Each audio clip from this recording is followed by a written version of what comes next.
They say a wedding ring only leaves your hand when something breaks, trust, loyalty, or a truth too heavy to carry any longer. So when I found mine buried in the damp soil of a field my husband swore he'd never stepped foot in, the air around me shifted. It felt like the earth itself was whispering a secret I wasn't meant to hear. My name is Lena Hart, and for 9 quiet years I believed my marriage was built on simple, ordinary love, the kind that survives routine, silence, and time. We lived on the edge of a small rural town, where the fields ran wide and the nights carried more wind than voices. My husband, Mark, worked long hours and kept to himself, but I'd never questioned the distance he occupied in his own life. That changed the afternoon I walked through Miller's Field, a place he'd always avoided with a strange, sharp insistence, and felt something cold press against the sole of my shoe. The wind was the first thing I noticed that afternoon, how it moved through Miller's Field like it had somewhere to be. The grass bent in long, tired waves, brushing against my legs as if trying to warn me. I hadn't walked that far out in years, not since Mark told me there was nothing worth seeing past the old fence line. But something pulled me there anyway. A heaviness I couldn't name. A whisper I couldn't locate. And when my heel caught on something cold, something metallic buried just beneath the soil, it felt like the field had finally exhaled a truth it could no longer hold. I remember kneeling slowly, careful not to disturb the quiet settling around me. The field wasn't a place for sudden movements. It had that strange kind of stillness, like an old church where even your breathing feels too loud. The sky hung low, a soft gray curtain rolling across the edge of the world. A storm was somewhere far behind it, humming like an old memory. I pressed my hand into the ground for balance, feeling the dampness cling to my skin. I hadn't planned to come here. Truth is, I'd been trying not to think lately. The house had been too silent in the mornings. Mark left earlier and came home later, always with tired eyes and some excuse about work. I didn't want to push him, not after everything our marriage had already weathered. So I walked. Miles some days. Farther others. Anything to fill the quiet. That's how I ended up in Miller's Field, a place he once told me he couldn't bear to visit. Bad memories, he said. And I let it be. I never asked what kind. But that heaviness, that whisper, it brought me right to the spot where my foot had snagged. As if the land had been waiting. I brushed away the top layer of soil with the side of my shoe. A faint glint flashed, then disappeared again under the shifting dirt. Curiosity was gentle at first. Soft. But it grew sharper the moment I crouched down and reached for it. My fingertips touched metal, smooth, familiar. Too familiar. I dug a little faster now, the earth cool beneath my nails. When I finally pulled it free, the world around me seemed to hush, like the wind itself leaned in. It was a ring. Not just any ring. My wedding ring. The one Mark slid onto my finger 9 years ago, his voice unsteady, his eyes soft with a hope I believed in. I turned it over in my palm. The engraving was worn but unmistakable. L+M, always, always. The same engraving on the ring still sitting in my jewelry drawer at home. My heart stumbled. I looked around, as if the field might offer some explanation. But the land only stared back, quiet, patient. I pressed the ring into my fist. A strange thought passed through me, quiet as breath. This wasn't lost. Someone wanted me to find it. The wind picked up, sweeping through the grass in long shivers. I slipped the ring into my pocket, feeling its weight settle against my thigh, too heavy for something so small. Mark had never come here. That's what he always said. Every time I mentioned Miller's Field, even in passing, a shadow crossed his face. I don't go near that place, he'd tell me. Brings back things I don't want to think about. But then how? How did my ring end up buried here? I stood slowly, brushing the dirt from my knees, watching the horizon where the field met the sky. A flicker of something, movement, caught my eye near the far fence. I froze. Someone stood there. Or I thought they did. A tall figure, still as an old scarecrow, half hidden behind the sway of tall grass. I blinked, and they were gone. A trick of the light, maybe. Or a memory playing itself over the land. But the unease it left behind clung to me, tightening like a thread pulled too close to the skin. Something about all of this. The ring. The field. Mark's aversion to it. It didn't line up. Not anymore. A question bloomed quietly, steady as a heartbeat. What else hadn't he told me? I took one last look at the spot where the soil lay disturbed, a small patch of earth breathing fresh air for the first time in years. Then I turned toward home. The ring in my pocket felt warmer now, like it had absorbed the heat of my skin, or the truth of its own story. Every step I took seemed to echo louder than the last, the field's silence pressing heavily against my back. By the time I reached the old fence line, the sky had darkened, folding into a deeper gray. I paused, letting the wind brush past me like a warning. Something had been buried out there. And whatever it wasn't finished with me yet. The house feels different when I step inside, like it's holding its breath. There's a thin trail of afternoon light slipping across the hallway floor, catching dust in the air, making everything look softer than it feels. I closed the door quietly, almost too quietly, and let the silence settle around me. Mark doesn't hear me at first. He's at the kitchen counter, shoulders slumped, moving his hands in that slow, distracted way he does when his mind is somewhere else entirely. For a moment, I just stand there, watching him move through the house like he isn't fully in his own skin, and wondering what part of him I've never really known. I walk farther in, letting my footsteps fall soft against the worn wooden floor. The boards creak under me, small, familiar sounds that feel louder in a house this quiet. Mark finally looks up, surprised to see me home early. "Oh, hey," he says, rubbing the back of his neck. "Didn't expect you yet." He smiles, but not with his eyes. His eyes look tired, the kind of tired that sleep doesn't fix. The air between us feels different. Not tense exactly, just heavy. Like a room that remembers something the people inside it have tried to forget. I set my bag down, watching him open and close a cabinet as if searching for something he doesn't really need. His movements are slow, uncertain, almost rehearsed. "You're home early," he adds, voice drifting. "I needed some air," I tell him. "Just wanted to walk a little." He nods. His hands keep moving, picking up a glass, putting it down, wiping crumbs from a counter that's already clean. I've seen him like this before, when he's carrying something unsaid. When he's choosing silence over truth. The ring presses against my pocket with every breath I take. Warm. Heavy. A secret sitting between us like a third presence. And all I can think is, who put it there? I lean against the counter, keeping my voice light, almost careless. "How was your day?" He shrugs. "Long, same old." He doesn't look at me when he says it. That's the first crack. His voice is steady, but his shoulders shift just slightly, as if a part of him flinches at being noticed. I watch him pour water into a glass. The stream runs steady at first, then wavers when I speak again. I pretend not to notice. "Did you go by the Turner property today?" I ask. "No," he answers too quickly. Second crack. I keep my tone soft, letting the silence between questions stretch just enough to unsettle. "What about Miller's field?" The water overflows the glass. A slow spill.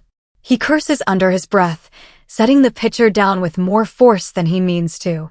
And then he looks up at me, really looks. There's something sharp flickering behind his eyes. Something he tries to hide just as quickly. "Miller's field," he repeats, like he needs to hear it twice before he can swallow it down. I keep my expression gentle. "I walked near it today." His whole body tightens, not visibly, not dramatically, just enough for me to feel it. A shift of breath. A stiffening of shoulders. A glance that doesn't know where to land. He forces a laugh, thin as paper. "You know I don't go near that place." The same line he's told me for years. The same line he thinks still works.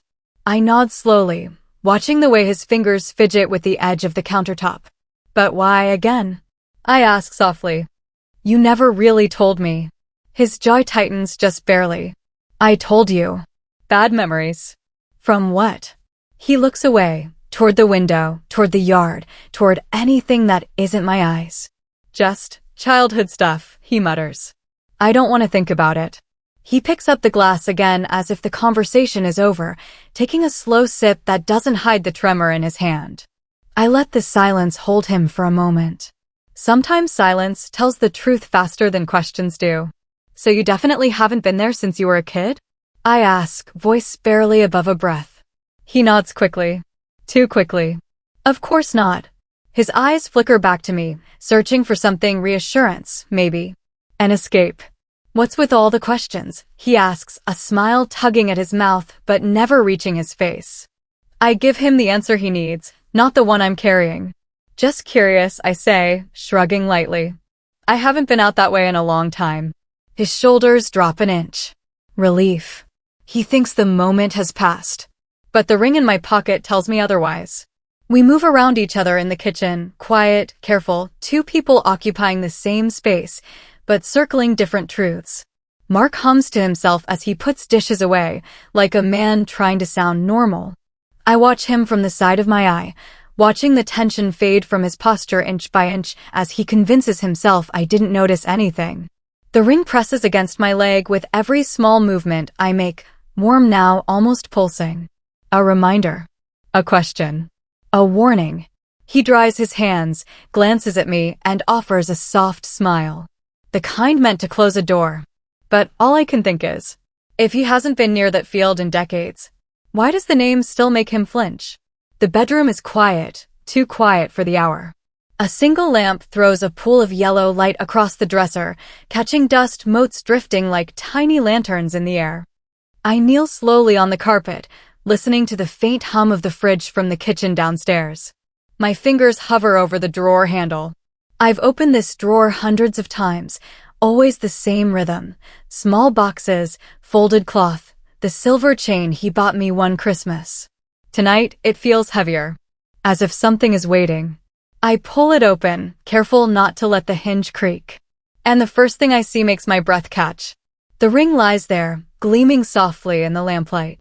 I reach for it instinctively. My fingers close around the smooth metal. But something is off. The engraving catches my eye. It's slightly different. The letters aren't as worn. The curves of the L and the M look too perfect. Too new. My pulse quickens. I pull the other ring from my pocket, the one I found in the field earlier, and place it beside the one in the drawer. The difference is undeniable. One is older, worn down by years. The metal softened, edges rounded, a small nick near the engraving. The other looks like it was made yesterday. A cold thread snakes up my spine. I sit back on my heels, staring at the two rings. Why would Mark replace my ring without telling me? Did he mean to hide something? Or was it some kind of warning? The bedroom feels smaller now. The walls press in, carrying the quiet weight of years of unspoken truths. Even the lamp seems brighter, exposing everything I've tried to ignore.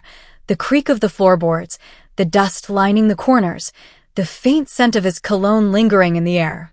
I tuck the field ring back into my pocket, letting its warmth contrast with the cold perfection of the one in the drawer.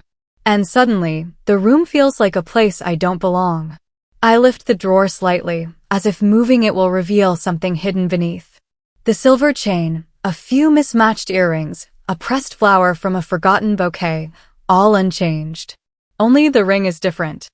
Only the ring carries this quiet betrayal. I trace the engraving on both rings with my fingertip, letting the metal speak in the way only objects can. The older one is mine. I know it in the way my fingers remember every tiny dent. The newer one, a copy. A mimic. I imagine him placing it here, like a staged scene. His smile, thin, practiced. His eyes careful. Did he think I wouldn't notice? Did he think I'd never compare? I set the rings side by side on the dresser. The older ring catches the light and glints like it's laughing quietly at the audacity of the other. The newer ring looks almost arrogant in its flawlessness. I remember that day, the day he slid the original onto my finger. His hands shook, the way they always do when he's nervous. Did he ever feel this same nervousness now, hiding the truth from me? The lamp flickers, a soft, tired glow. I hear the house breathe around me. The settling of the wood, the faint hum from the kitchen, the distant creak of the front door swinging in the wind. Everything in the room is still, except my mind racing, picking apart possibilities. What is he hiding? I slide onto the edge of the bed, staring down at the rings. I can feel the weight of the moment pressing in from all sides. The air smells faintly of the night, cool, dry, sharp against my skin. My chest tightens. Why would he replace it? Was it guilt? Shame? Or a secret I'm not meant to see? I close my eyes for a second, letting the darkness behind my lids stretch. I remember the field, the chill of the earth against my fingers, the whisper of something buried. It wasn't just the ring. It was the story it carried.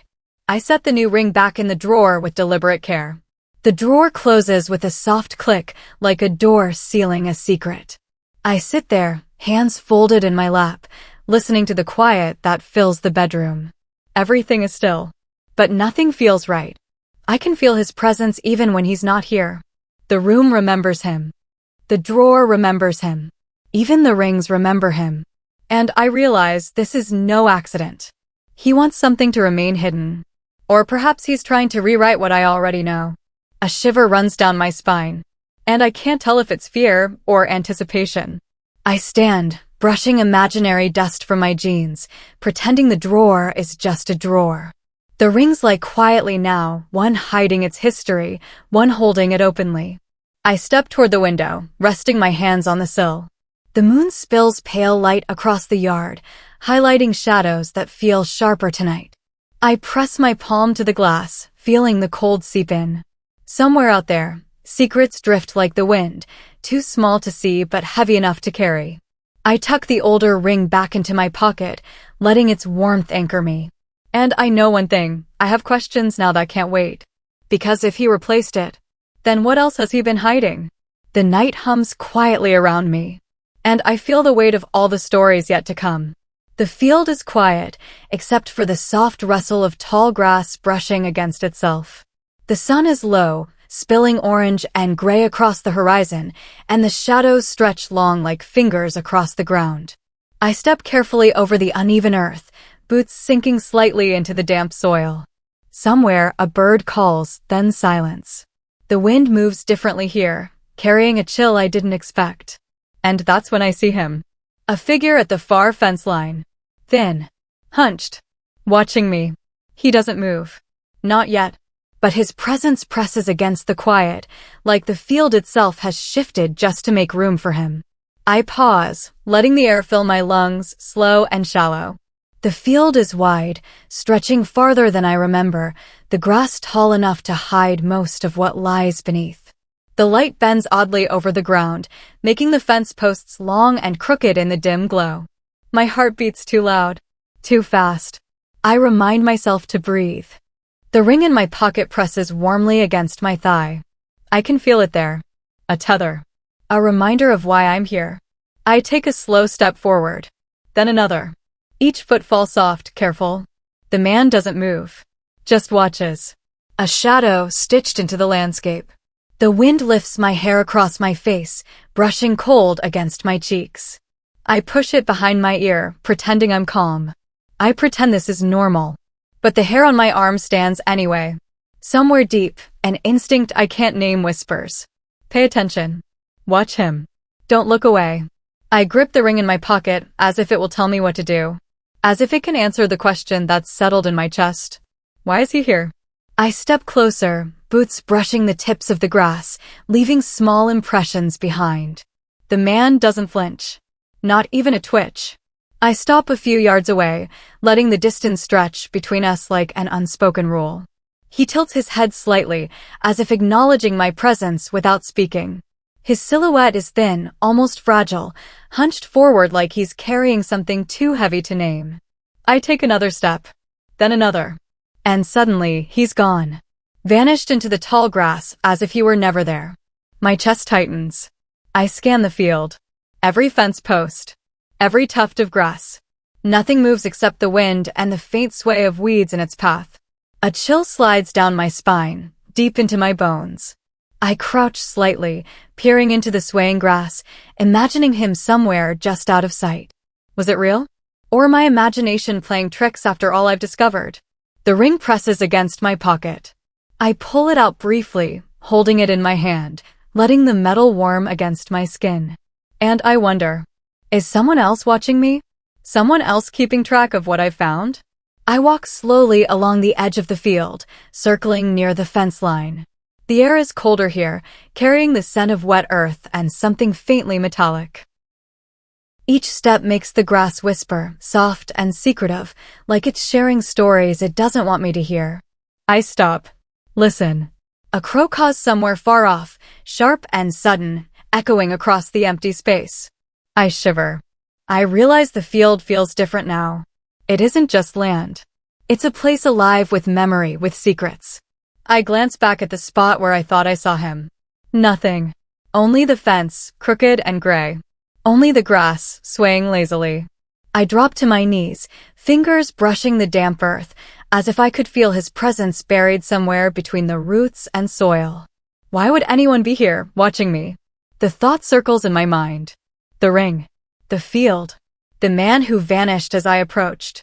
It presses against me, heavy and insistent. Something isn't finished. I know it without knowing exactly why. The sky is folding into darker shades, the last light clinging stubbornly to the horizon. I rise, boots damp, hair sticking to the back of my neck. I have to leave, but the unease sticks with me, coiling quietly in the pit of my stomach. I step back toward the path leading out of the field, leaving footprints in the soft earth. The tall grass whispers behind me, restless, secretive. I glance over my shoulder once more. Empty. Nothing. But the memory of him lingers. A shape at the fence. A shadow that disappears before it should. I pull the ring from my pocket again, fingers curling around it, holding it close. The metal is warm. A reminder of what I found. A reminder that the field doesn't give up its secrets easily. The wind carries a faint chill against my cheeks. I take a deep breath. And I know, without being told, that someone else is out there. Watching. Waiting. And my life has shifted just enough to notice it. The attic smells of dust and old wood. Sunlight slices through a single window, catching particles in the air like tiny suspended stars. Boxes are stacked unevenly, leaning against each other, whispering under the weight of time. I lift one carefully, the cardboard crinkling under my hands. A forgotten scarf slips from the edge, brushing my wrist like a ghost. And then I see it, tucked between yellowed papers and a broken music box. A photograph, edges curled, soft from age. I pull it out gently, my fingers brushing the surface as if the paper might crumble beneath my touch. And for a second, I forget to breathe. The photo shows Mark as a boy, maybe 16, standing in Miller's field. The grass is tall, bending lightly in the breeze. He's smiling, really smiling, open and unguarded. Not the careful man I married, not the one who stiffens at the mention of this place. Beside him, a young woman I don't recognize leans close, laughing. Her hair catches the sun. Her eyes. I can't see clearly, but something in the way she tilts her head toward him makes the world in this photograph feel alive. I kneel on the attic floor, letting the photograph rest in my lap. The air smells thick with dust, old paper, and something faintly metallic. I can feel the weight of the past pressing down. The floorboards creak softly beneath me, like the house remembers every secret it has held. The back of the photo has handwriting. Neat, looping letters. For Mark always. And a date I recognize, years before I ever met him. A chill runs down my spine, cold as the attic air. The laughter frozen in the image echoes quietly against the walls. And suddenly, I feel smaller than the space around me, like I'm intruding on something sacred and forbidden. Who is she? I trace the outline of their faces with my fingertip. Mark's smile, unguarded. The young woman's gaze, full of something he never shows me. It feels impossible. I drop the photo beside me and start rifling through boxes, careful but desperate. Old letters. Birthday cards. A few school trophies. Nothing. Everything in these boxes is ordinary. Until it isn't. I pause, hands trembling slightly. The photograph waits there as if daring me to ask questions I'm not ready for. Questions about promises I didn't know existed. Questions about a life before me, a life that seems to haunt him still. I lean back, letting the sunlight catch my hair. The shadows in the attic stretch long, making the boxes look like walls closing in. I hold the photo closer, feeling the rough edges against my palm. The words on the back repeat themselves in my mind, for Mark always. Always. My chest tightens. The ring in my pocket presses against me now, hot with remembered weight. I press it, feeling both comfort and alarm. If someone else loved him enough to write those words, what does that make me? I don't speak. The attic is still, but my mind hums with questions that have no answers yet. I sit cross-legged, staring at the photo like it could explain itself. I notice details now I hadn't before, the tilt of his shoulder, the way her hand brushes his arm. Moments captured that speak of closeness, of joy, of trust. All things he guards fiercely with me. I set the photo on the floor, scanning the room again. Everything is covered in a thin film of dust. Boxes stacked too high. Forgotten trinkets. And yet the photograph is alive in a way the attic cannot be. I imagine him here, years ago, laughing with her. The thought hits me harder than the dust settling around my legs. I see him in a new light, vulnerable, open, human in a way I've rarely seen. I touch the photograph again, soft, almost afraid of breaking it. The weight of betrayal presses down, not the sharp sting of anger, but the slow, sinking ache of discovery. How much has he hidden? How many lives, how many moments have existed outside my knowledge? I hold the photo to my chest. A quiet, desperate question whispers through me. Who is she? And why did he never tell me about her? The attic feels smaller now, the shadows longer, the light dimmer. I know I can't stay here forever. But I can't leave either, not yet. Not with this secret in my hands. I rise slowly, careful not to disturb the boxes beneath me. The photo is still in my hand, edges soft from age, corners curling. The attic air is thick with dust, carrying a silence that feels older than the house itself. I press the photograph to my chest one last time, feeling the weight of it against my skin. Outside, the wind brushes the roof, a whisper through the eaves. It feels like the field is breathing with me, reminding me that nothing stays buried forever. I tuck the photo carefully into my bag, letting it lie against the warmth of my thigh. The ring presses against my pocket as well, heavy and insistent. And I know, deep down, that this is only the beginning. There are stories here I haven't heard. Secrets he has kept. And someone I've never met, who existed long before me. The attic waits, silent. And so do the answers. The shop smells of old wood and lavender polish. Sunlight falls in thin beams through dusty windows, catching the motes that float lazily in the air. I push the door open, and it creaks just enough to announce me. The bell above the door rings, soft and hesitant. Inside, shelves groan under the weight of jars, trinkets, and faded photographs. Time seems to have settled here, thick as the dust on the counter. I place the photograph on the glass top, edges curling slightly. The shopkeeper looks up. Her eyes meet mine, then drop to the photo. Her lips press thin. And the silence that follows is heavier than the wood around us. The air feels tighter now, heavier, like it's holding its breath. I stand just inside the counter, waiting for her to speak. The shop smells faintly sweet, but there's an undercurrent of something older, something that tastes like memory and caution. She picks up the photograph, turning it slowly in her hands. Her fingers linger on the edges, careful, almost reverent. Her eyes don't leave mine, and I can see her thinking. I can see the hesitation, the small tremor of something unspoken. Finally, she says the name. Rhea Collins. Her voice is quiet, almost too quiet, and I hear the weight behind it. I repeat it under my breath. Rhea Collins. The letters taste strange on my tongue, like something I wasn't meant to know. Then she adds the detail that makes the world tilt under my feet. She disappeared. The summer this photo was taken. I feel my throat tighten. My hands curl into fists at my sides, cold against my jeans. The photograph seems heavier now. I press my lips together, trying to make sense of the timing, the story, the years of silence. I want to ask more, to understand what she knows. But the shopkeeper doesn't offer more. Her gaze is steady, wary, as if speaking further might awaken something better left sleeping. I take a step closer, letting my fingers hover above the photo. The glass counter reflects my face in fragments, my eyes, my clenched jaw, my hands hovering, trembling slightly. Do you remember her? I ask softly, voice almost swallowed by the shelves around us. She hesitates, then nods slowly. Everyone remembered Rhea. She was bright, always smiling, laughed too loud, ran too fast. Everyone loved her. Her words carry weight. I imagine her now, the young woman in the photograph, sunlight catching her hair, the field alive around her. And I imagine Mark there too, laughing freely, open, as if nothing in the world could touch him. A version of him I have never met.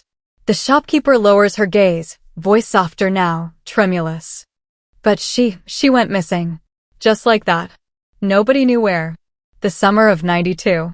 Some say she ran away, some say she pauses, leaving the thought unfinished. The unfinished sentence lingers, heavy in the air. I press my fingers to the photograph again, as if I can feel the summer heat, the laughter, the fear all captured in the edges of the paper. A thread of something, betrayal, confusion, fear, twists in my chest. Mark never told me. Mark never mentioned Rhea Collins. And now, the weight of years and secrets presses against me, cold and heavy. I leave the photograph on the counter, careful, like setting down a fragile truth. The shop smells stronger now, old wood, dust, faint lavender, and it makes the tension in my chest feel thicker, almost tangible. Why would he never tell me? I whisper to myself, barely audible. Her eyes flick up at me, cautious, almost sad. I don't know, she says softly. You'd have to ask him. Her words settle over me, cold and final. I feel the heat of anger and fear rise in my chest, then retreat into a tight knot of unease. I leave the shop slowly, my footsteps muted on the wooden floor. Outside, the sun is lower now, stretching long shadows across the street. The world feels quieter, smaller, as if it's holding its breath for what I might discover next. The photograph sits in my mind like a stone in my chest. Rhea Collins. Disappeared. The summer Mark smiled freely in Miller's Field. I imagine Mark's face as a teenager. I imagine the open joy, the secret kept hidden. And I wonder what else he has buried under the years we've spent together. The air outside carries a chill, brushing my hair across my face. I tuck my hands into my pockets, gripping the warmth of the ring there. It feels small, almost insignificant against the weight of what I now know. I walk the few blocks home slowly, the photograph heavy in my mind though not in my hands. The town is quiet, the streets bathed in late afternoon gold. A faint breeze carries the smell of earth and grass, drifting in from the outskirts where the fields begin. I clutch the ring in my pocket, warmth against my skin, and wonder about the secrets Mark has carried, the stories he has buried. Rhea Collins. Her name feels like a shadow, trailing me quietly, insistent, impossible to ignore. I know the questions aren't finished. Not by a long shot. And something in me tightens, preparing for the discoveries yet to come. The town hums quietly around me. And I can feel the weight of all the years pressing against the quiet, waiting for me to unravel them. The kitchen light is warm, soft, spilling in circles across the wooden floor. Outside, the wind brushes against the windows, faint and restless. I sit at the table, the ring in my pocket pressing against my palm, heavy and insistent.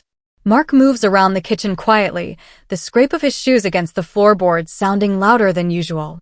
He hums, though off-key, and I watch the way his hands linger on the counter. I take a deep breath, steadying myself. It's just a question, I tell myself. A small one. But already, the air feels taut, ready to snap. I sip my tea slowly, watching him arrange plates and cups as though the act will anchor him. He doesn't notice my eyes on him, and maybe that's what makes it worse. The kitchen smells faintly of lemon polish and bread from earlier, ordinary and safe. But the ordinary feels fragile tonight, like glass balanced on the edge of the counter. I place my cup down carefully, letting it settle on the saucer. I frame the conversation in my mind. Gentle. Curious. Casual. Mark, I begin, voice soft, almost casual. He looks up, eyes meeting mine briefly before darting away. I was looking through my jewelry earlier, I say slowly, letting the words float. The ring. The old one. His hands pause mid-motion, fingers curling slightly as though he's holding more than the knife in his hand. He swallows, glancing at the back door as though it might answer the questions better than he can. Something small, almost imperceptible, shifts in him. A twitch in the corner of his eye. A tightening of his jaw.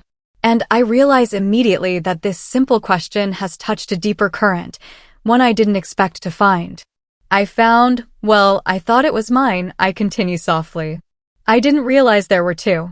He swallows again, hand trembling slightly as he sets the knife down. His fingers brush the counter, lingering for a moment, before he grips the edge like it's an anchor. I thought you might like something nicer, he says finally, voice low. His words are careful, rehearsed, but not quite enough to cover the tremor in his hands. Something that fits better, I guess. I nod slowly, pretending to accept it, even as my pulse presses insistently against my chest. The ring in my pocket feels warmer now, almost alive against my skin. I watch him retreat into himself, shoulders rounding slightly, gaze flicking toward the back door again. It's a glance that says more than words ever could. Memories, ghosts, secrets, something hidden in that doorframe, something he doesn't want me to see. I stay quiet, letting the silence stretch. The clock ticks softly in the background, ordinary and relentless. The wind shifts outside, brushing against the window pane like fingers tracing the edge of the house. And in that quiet, I feel the old ring in my pocket burn with the weight of the unspoken. Where did the old one go? I ask finally, gentle, measured. It's not an accusation. Not yet. Just curiosity. His hands shake visibly now, fingers tightening and releasing as though the counter might answer for him. He opens his mouth, closes it again. I don't remember exactly, he mutters, eyes darting again toward the back door, like the memory is standing there, waiting. Something in the air thickens. The ordinary kitchen feels smaller, the light dimmer, the silence louder. I hold his gaze as best I can, soft but unwavering. He looks away, swallowing, glancing at the floor, then the door, then back at me. The vulnerability in him, the sudden, raw human fragility, is something I've never seen. It's startling.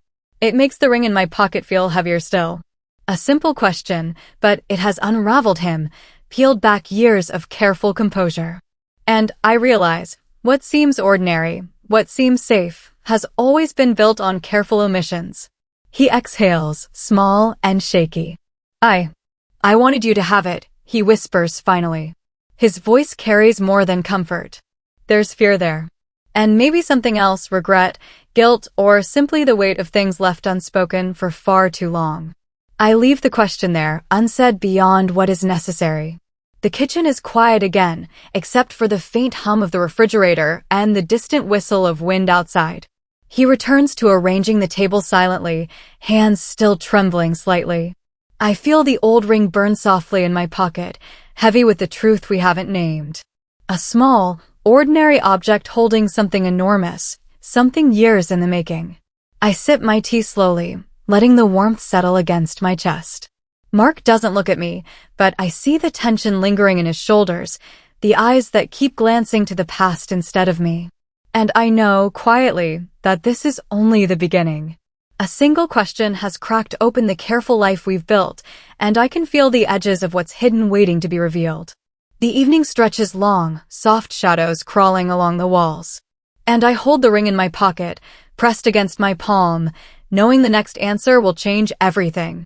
I leave the question there, unsaid beyond what is necessary.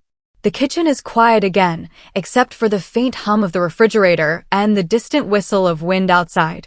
He returns to arranging the table silently, hands still trembling slightly. I feel the old ring burn softly in my pocket, heavy with the truth we haven't named.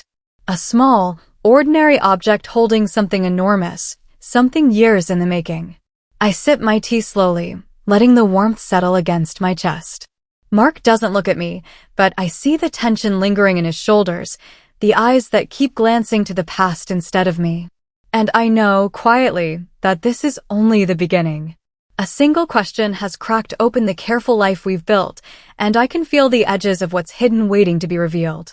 The evening stretches long, soft shadows crawling along the walls. And I hold the ring in my pocket, pressed against my palm, knowing the next answer will change everything. The living room is quiet, shadows stretching long across the walls from the lamp in the corner. Mark sits on the edge of the sofa, fingers drumming lightly on his knees, eyes fixed on nothing. I stand by the window, watching the last light of day fade across the rooftops, brushing my fingers against the glass like I'm trying to hold it still. The air smells faintly of evening rain and worn upholstery. I feel the ring in my pocket, a familiar weight that presses against my skin. It reminds me of the field, the photograph, the questions I've been too polite to ask directly. Tonight, I decide, the half-truths end. I need the full story, even if it hurts.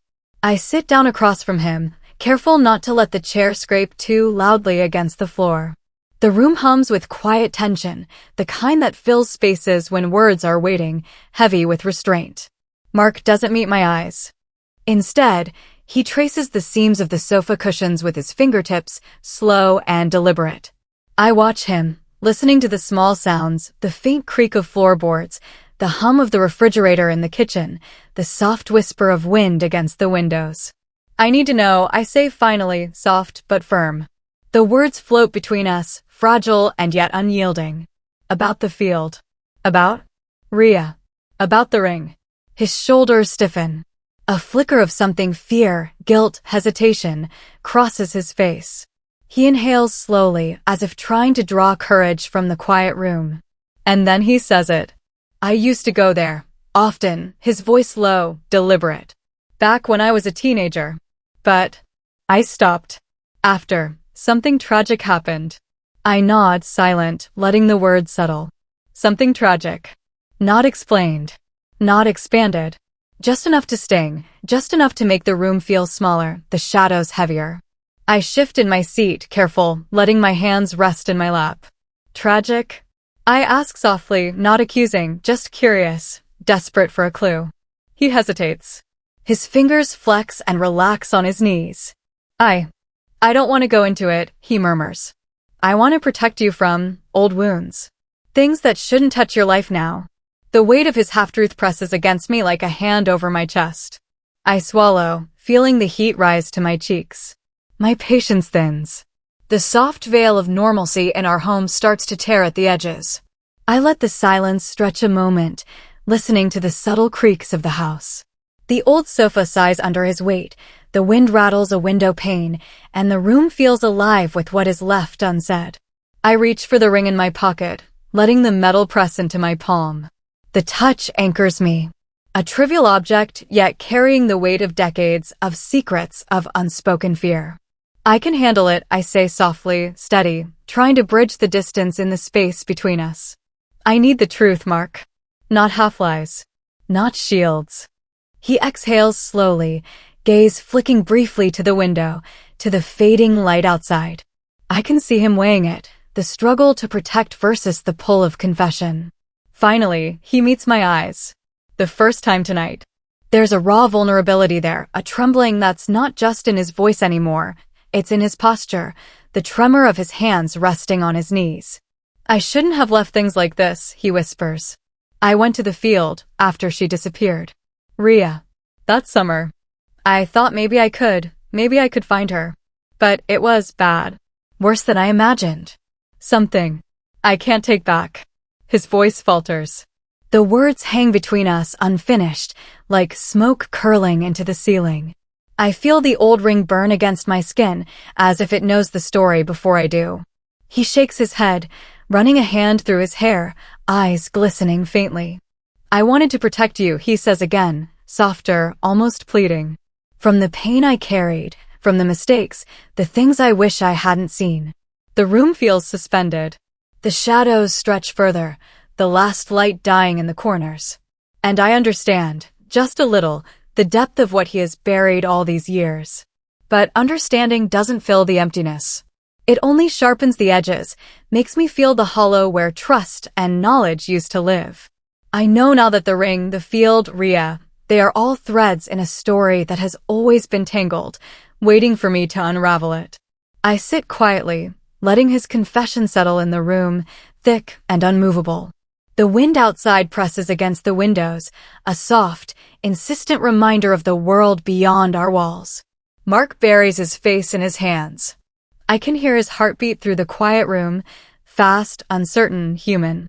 The ring in my pocket presses against my palm, heavy with questions, with years of silence.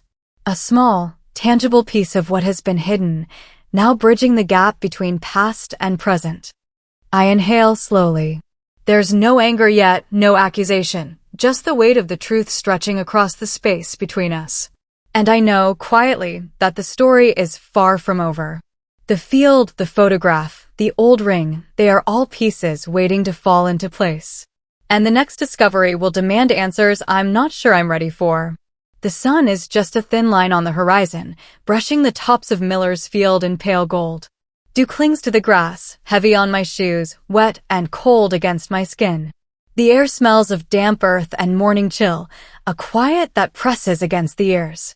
I pause at the edge of the field, the wind brushing my hair, and feel a strange tug in my chest.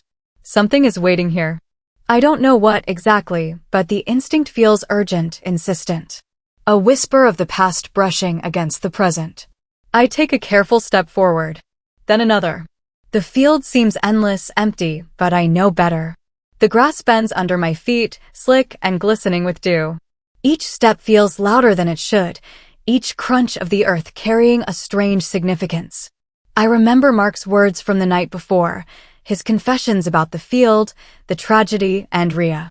They swirl in my mind, heavy and unresolved. The horizon blushes pink and gold. I scan the field slowly, instinct guiding my gaze, until I see it, near the tree line, a small patch of soil pressed down in a circular shape. It seems ordinary at first, but something about it feels deliberate, like it's been waiting for me. I kneel, my knees pressing into damp grass, hands brushing against the earth. The soil is soft, pliable. I notice a faint indentation, almost like someone knelt there recently. The wind shifts, carrying with it the scent of soil and the faint rustle of leaves. A shiver runs down my spine. I dig with my fingers, slow and careful, peeling back layers of earth that feel older than this morning yet fresh somehow.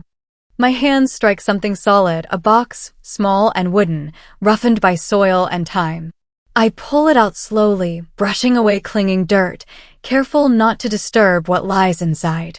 The box is unremarkable, yet it carries an energy, a weight that presses against my palms. I open it with trembling fingers. Inside rests a faded ribbon, brittle and yellowed. A broken necklace, the chain snapped as though hurriedly removed. And a photograph, folded gently, edges frayed. I unfold it and see her Rhea, smiling at the camera, the sun catching her hair, the joy on her face unguarded and alive. On the back, carved deep into the paper, are the initials MT. Mark's initials. My heartbeat thunders in my ears. I stare at the photograph as though the truth is etched into the fibers, waiting to be recognized. The broken necklace glints faintly, catching the morning light. The ribbon smells faintly of age, of memory, of something left behind deliberately. I sit back on my heels, staring at the small collection, feeling both the weight of discovery and the sharp edge of questions it brings. Why now? Why buried here, hidden in the soft soil of the field that holds so many secrets? I press my fingers to the photograph, tracing the curve of Rhea's smile. Her eyes, bright and open, seem to look at me directly. And I feel it, an urgent, aching truth that I can't ignore. The broken necklace feels like a message. The ribbon, delicate and fragile, like someone wanted to preserve a fragment of her here, in secret. And the initials. Mark. The connection is undeniable, impossible to overlook. I lean back against the damp earth, letting the wind whip across my face. The field stretches around me, empty and silent, yet alive with memory and shadow. I feel a cold thread tighten in my chest, the same thread I felt when I found my ring, when I uncovered the photograph in the attic. Everything is tied together, carefully, deliberately, as though someone, or some memory, has been waiting for me to find it. Questions circle me like the wind. Why bury this now? Why leave these fragments, these remnants of a life paused, hidden, and forgotten? I clutch the photograph tightly, the broken necklace tangled between my fingers, the ribbon brushing my wrist. The sun rises higher, spilling warmth across the field, but the light does not comfort me. It only illuminates the weight of what has been hidden. And I know, with quiet certainty, that finding this box has changed everything. I sit there a long moment, letting the wind tug at my hair and the morning chill seep into my clothes. The field is silent, the birds not yet awake, the grass swaying gently around me. The box rests on the ground between my knees, the photograph and relics inside heavy with meaning. I press the ring in my pocket as if to anchor myself to what is real, tangible, my own history and pain. Somewhere deep in the field, hidden from sight, lies a story that was waiting for me all along. And now it is awake. The past is no longer buried quietly beneath the soil. It presses against me, demanding recognition, understanding, answers. I rise slowly, careful with the box, eyes scanning the horizon. Somewhere, Mark's secrets wait, and I know the next step, confrontation, explanation, truth, is coming. The field holds its breath. And I step forward, carrying its weight with me. The kitchen is quiet except for the hum of the refrigerator. Even the sunlight feels hesitant, spilling in soft gold across the linoleum floor. I place the wooden box between us on the table, fingers lingering on the edges as though touching memory itself. Mark's eyes flick to it, then away, a shadow crossing his face. The color drains slowly from his cheeks, leaving him pale and brittle. I watch him, still, quietly, waiting for the first tremor of truth to show. The air feels heavier than usual, thick with anticipation, with grief, with secrets long buried. And I realize this moment is fragile, the kind that can splinter everything we've built in a single breath. I slide the box closer to him, and the wood creaks softly against the tabletop. The photograph, the ribbon, the broken necklace, each artifact pressed between us like a silent accusation. Mark sits across from me, his hands clasped tightly, knuckles white. I see the faint tremor in his fingers as he breathes slowly, deliberately, trying to anchor himself. The kitchen smells faintly of old coffee and toasted bread, everyday scents made strange by tension. I study his face, tracing lines I know too well. The familiar curve of his jaw, the way his eyes catch the sunlight, now shadowed by something heavier. He keeps his gaze down at the table, at the box, as if the contents might bite. I wonder if he even knows the depth of the weight he carries.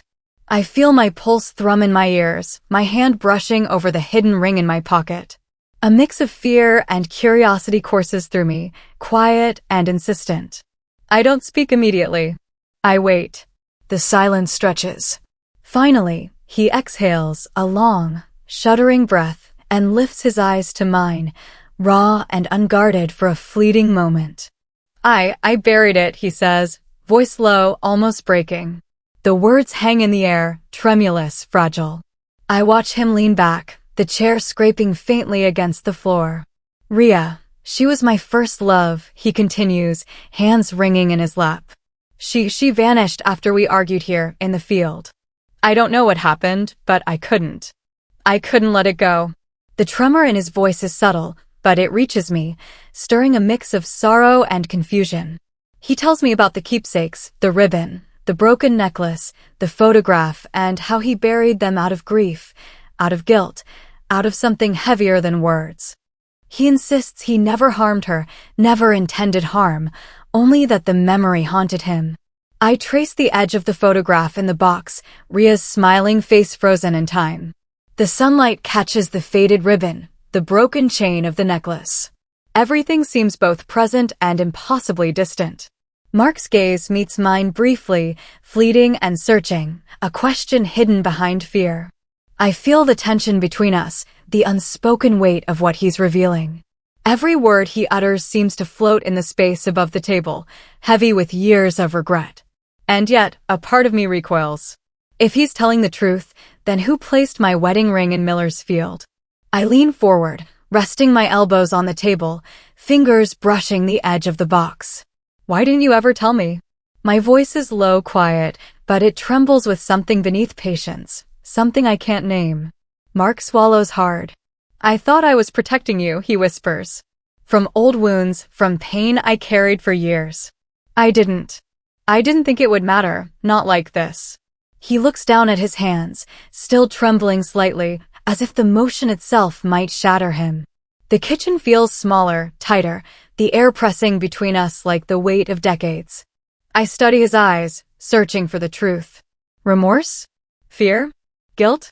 Or a lie meticulously constructed to survive years of silence? The lines around his eyes seem older, heavier, and I wonder if the field claimed part of him long before I arrived. My fingers brush the hidden ring in my pocket again, pressing it into my palm, grounding myself. The question gnaws at me. If he buried the memory of Rhea, why was my ring placed in that field? Was someone else involved? Or is this a cruel twist of fate, linking past and present in ways I can't yet comprehend? The silence stretches. The box between us feels alive, pulsing with memory, grief, and unspoken answers. Mark's eyes flick toward the back door as though remembering a shadow from the past, something unseen but ever-present. I rise slowly, hands still brushing the wooden box, careful not to disturb the fragile remnants inside.